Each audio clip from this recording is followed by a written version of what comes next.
losing Cambridge boat race crew of 1980, about which he is very sad, and there are several other things of which he could be justly proud.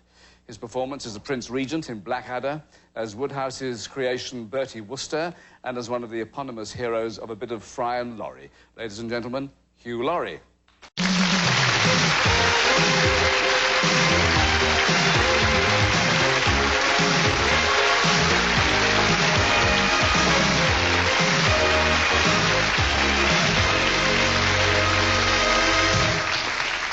Have you recovered from last night, the comic relief experience? Yes, it was a longish night, but a satisfactory one in many ways. We don't know, obviously, what the total raised is yet, but crikey, it was a good time. Well said. Now, Jeeves and Wooster is about to burst upon us again. Why is that golden age so popular today?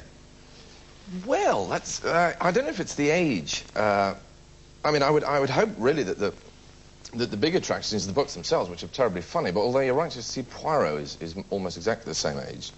In actual fact, when shooting Jeeves and Wooster, we're constantly bumping into the Poirot crew and using the same sort of 1920s taxis and the same 1920s extras. In fact, you'll probably see the same extras appearing in both shows. In fact, I was the only person not to do both. But I don't know really what... It's, you know, they've got lovely suits and lovely cars and... but I hope for Jeeves and Wooster, I just hope it's funny. My wife is a great fan of the book. She's always saying, do you want some bread and bee and things like that? Yes, well, it is very florid language.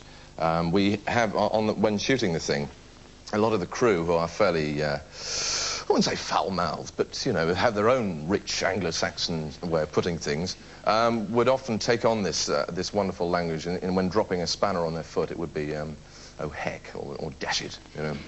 Oh, bother. I've gone and dropped thee on my foot, oh, bother. What is the worst expletive you've come across in the books? Well, heck is pretty strong. Heck is not to be used over-liberally, you know. You would save it for maybe a couple of hecks in a show, because you don't want people writing in, obviously. Well, it's just 4 letters, after all. That's right.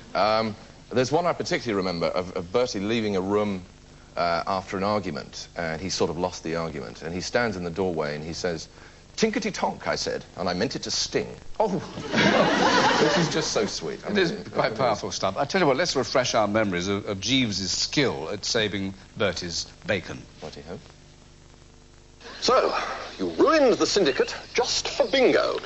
Not quite, sir. The syndicate is well into profit, I'm happy to say. Oh, profit, Jeeves? Every single thing we backed was either scratched, axed, nobbled, or fell at the first fence. We lost £100 on bingo alone. What do you mean? Is that of remorse, Jeeves? I hope so. I'm afraid I couldn't bring myself to place the bet on Mr. Little, sir. What? Jeeves, I distinctly told you... You mean we didn't lose the 100? Indeed not, sir. I took it into my head to put what I believe is called in racing parlance a bundle on Charlie Benbow at 15 to 1, sir. 15 to 1? Jeeves! A further safeguard, of course, was to collect our winnings before I informed Lady Wickhamsley of Mr. Steggles' activities. Jeeves, you're a wonder.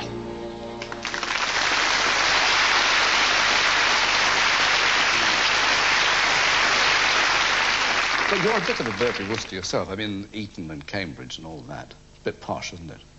Well, it's, yes, I suppose so. I am Bertie Wooster. That's absolutely right. It's a sort of... Yes, Jeeves and Wooster is a sort of fly-on-the-wall documentary, really, as much as a drama series, more than a drama series. And that is exactly, that is the life I lead.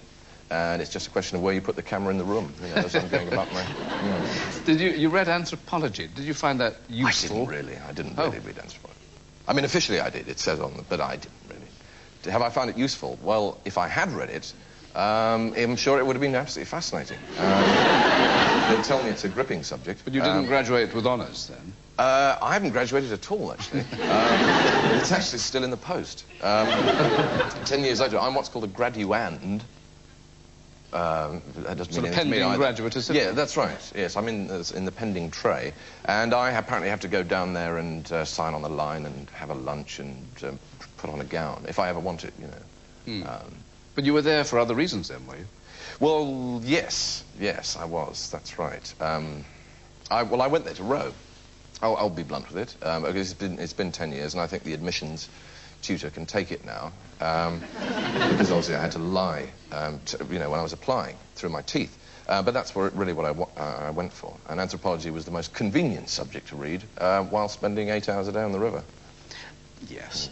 But nevertheless, I mean, Cambridge was very productive and all that. That was where you gave Stephen his showbiz start. Yes, absolutely. Everything he has, he owes to me. Because you were president... About £7.80, I think. Yes. Yeah. In Bertie money, yes. Stephen confessed here about his prison record. Your life has been blameless? Dull. Dull is the word. I sometimes wonder whether Stephen actually went to prison deliberately in order to have something to talk about when he came on this show. And I feel... I'm feeling the loss now. I could make something up, obviously. But, gun running to Iraq, I don't know. But it wouldn't wash, because I've had a very, pretty straightforward sort of a life, I'm afraid.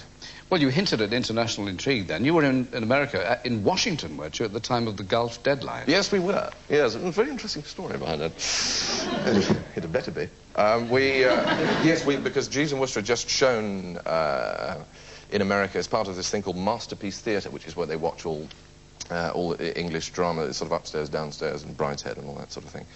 And they were celebrating 20 years of Masterpiece Theatre, and they invited us over to this huge, great thing. And one of them was a dinner in the State Department, full of all these brass hats and ambassadors and, who knows what.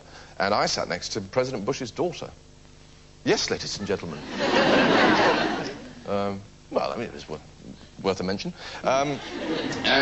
She actually showed, the next day showed us around the White House, which we'd not been able to get into the day before because of peace demonstrations going on outside. And she took us around it. It was very exciting. We passed 10 feet from the Oval Office where President Bush was sucking his pen and tossing a coin and going, oh, God, which it turns out he'd done 6 months before, but, at that time we still believed it, Talking of powerful leaders, there is more Blackadder to come, I hope. It's not dead forever. Please don't tell me that. Well, it looks a bit like it, yes. Or at least if it's going ahead, I don't know anything about it, which is probably the most likely course of events. No, I don't think there will be. It's for me to say. But I think that Ben Elton and Richard Curtis, who wrote it, sort of felt that, maybe quit while they were ahead. Well, it was glorious stuff. You mentioned Ben. Have you spoken to him about his Robin Day experience? Within an hour of it happening. On this show? Yes, he was absolutely staggered by it. His chin was on the floor. I've never seen his chin on the floor before, in fact. It was broken, in fact, by that.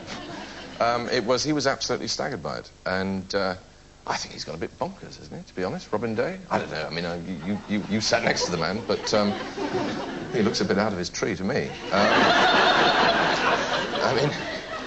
He obviously thinks that he is a lovable eccentric, and anything he does, people will go, oh, bless him. And I just thought, well, press charges, I would say. I'll get your solicitor on the phone the next day. But it's been quite useful as a way of getting Ben to shut up, is that we can actually say, shut up now, shut up!